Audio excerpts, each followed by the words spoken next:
ಕರ್ನಾಟಕ ನಕ್ಸಲ್ ಶರಣಾಗತಿಯ ಬಗ್ಗೆ ತನಿಖೆ ನಡೆಸಬೇಕು. ನಕ್ಸಲ್ ಶರಣಾಗತಿಯ ಬಗ್ಗೆ ಅಣ್ಣಾಮಲೈ ತೀವ್ರ ಅಸಮಾಧಾನ ವ್ಯಕ್ತಪಡಿಸಿದ್ದಾರೆ. ಚಿಕ್ಕಮಗಳೂರು ಭಾಗದಲ್ಲೂ ಕೂಡ ಕೆಲಸ ಮಾಡುವಂಥ ವ್ಯಕ್ತಿ, ಈಗಿನ ತಮಿಳುನಾಡಿನ ಬಿಜೆಪಿ ರಾಜ್ಯಾಧ್ಯಕ್ಷ, ಒಂದು ಕಾಲದ IPS ಆಫೀಸರ್. ಮಂಗಳೂರಲ್ಲಿ ತಮಿಳುನಾಡು ಬಿಜೆಪಿ ರಾಜ್ಯಾಧ್ಯಕ್ಷ ಅಣ್ಣಾಮಲೈ ಪ್ರತಿಕ್ರಿಯೆ ಇದು. ಚಿಕ್ಕಮಗಳೂರಲ್ಲಿ ಕೆಲಸ ಮಾಡಬೇಕಾದ್ರೆ ನಾನು ಕೂಡ ಶರಣಾಗತಿ ನೋಡಿದ್ದೆ.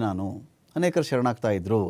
ನಕ್ಸಲ್ ಸರೆಂಡರ್ ಎನ್ನುವುದು ಇವರೇನೋ ಮಾಡಿಸಿದಾರಲ್ಲ, ಈ ಥರದ ಪ್ರಾಸೆಸ್ ಅಲ್ಲ, ಅದು ಪ್ರಕ್ರಿಯೆ ಅಲ್ಲ, ಅದು ತುಂಬ ದೊಡ್ಡ ಪ್ರಾಸೆಸ್. ಅದು ಕರ್ನಾಟಕದ ನಕ್ಸಲ್ ಪ್ರಕ್ರಿಯೆ ಬಗ್ಗೆ ನನಗೆ ತುಂಬ ಅನುಮಾನಗಳಿವೆ. ಇಲ್ಲಿ ನಕ್ಸಲ್ ವಿಕ್ರಮ್ ಗೌಡ ಎನ್ಕೌಂಟರ್ ಬಗ್ಗೆನೇ ನನಗೆ ಅನುಮಾನ ಇದೆ.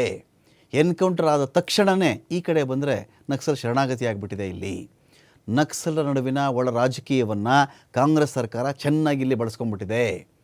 ನಕ್ಸಲ್ ಶರಣಾಗತಿಯ ಬಗ್ಗೆ ತನಿಖೆ ಮಾಡುವಂಥ ಅವಶ್ಯಕತೆ ಇದೆ ಅಂತ ಹೇಳಿ ಅಣ್ಣಾಮಲೈ ತಮಿಳುನಾಡಿನ ಬಿಜೆಪಿ ರಾಜ್ಯಾಧ್ಯಕ್ಷ ಮಾತಾಡಿರೋದು.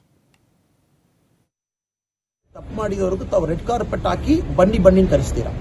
ಸೊ ಪ್ರಾಸೆಸ್ ನಲ್ಲಿ ಇಂಟೆಗ್ರಿಟಿ ಇಲ್ಲ ಅನ್ನ ಅವ್ರು ಒಳಗಡೆ ಬಂದು ಏನ್ ಮಾಡ್ತಾರನ್ನ, ಇಲ್ಲಿರುವ ಡೆಮೋಕ್ರಸಿ ಹಾಳು ಮಾಡ್ತಾರೆ ಅಲ್ವನ್ನ. ಒಂದು ವಿಕ್ರಮ್ ಗೌಡ ಒಂದು ಆತರ ಒಂದು ಮನುಷ್ಯ ಎನ್ಕೌಂಟರ್ ನಲ್ಲಿ ಒಂದು ಡೌಟು, ಅದಾದ ಮೇಲೆ ವಿತಿನ್ 2-3 ಡೇಸ್ ನಲ್ಲಿ ಸರೆಂಡರ್ ಪ್ರಾಸೆಸ್, ಅದಾದ ಮೇಲೆ ನಮ್ಮೆಲ್ಲರಿಗೂ ಗೊತ್ತು ಸಿದ್ದರಾಮಯ್ಯನವರು ಕಾಂಗ್ರೆಸ್ ಸರ್ಕಾರ ಅದಕ್ಕೆ ಮುಂಚೆ ಗೌರಿ ಲಂಕೇಶ್ ಹಳೆಯ ತಾವು ಹಿಸ್ಟ್ರಿ ಎಲ್ಲ ನೋಡುವಾಗ ಎಲ್ಲರೂ ಕೂಡ ಹಳೆಯ ಹಿಸ್ಟ್ರಿ ಗೊತ್ತು. ಅದ್ರ ಬಗ್ಗೆ ನಾನು ಮಾತಾಡ್ಲಿಕ್ಕೆ ನಾನು ಇಷ್ಟಲ್ಲ, ನಿಮಗೆ ಗೊತ್ತಿಲ್ಲ. ಸೊ ಅದೆಲ್ಲ ನೋಡುವಾಗ ಯಾರೋ ಸರ್ಕಾರ ಇನ್ಫ್ಲೂಯೆನ್ಸ್ ಮಾಡಿದ್ದಾರೆ. ಇನ್ಫ್ಲೂಯೆನ್ಸ್ ಮಾಡುವಾಗ ಅದರಲ್ಲಿ ನಿಜತನ್ಮೆ ಇರಲ್ಲ, ಅದರಲ್ಲಿ ಒಂದು ಟ್ರಾನ್ಸ್ಪರೆನ್ಸಿ ಇಲ್ಲ, ಪ್ರಾಸೆಸ್ ನಲ್ಲಿ ಇಂಟೆಗ್ರಿಟಿ ಇಲ್ಲ, ಜನ ಒಪ್ಕೊಳ್ಳಲ್ಲ. ಗೌರ್ಮೆಂಟ್ ಮೇಲೆ ತಪ್ಪು ಮಾಡಿದವ್ರಿಗೂ ತಾವು ರೆಡ್ ಕಾರ್ಪೆಟ್ ಹಾಕಿ ಬನ್ನಿ ಕರೆಸ್ತೀರಾ. ಸೊ ಪ್ರಾಸೆಸ್ ನಲ್ಲಿ ಇಂಟೆಗ್ರಿಟಿ ಇಲ್ಲ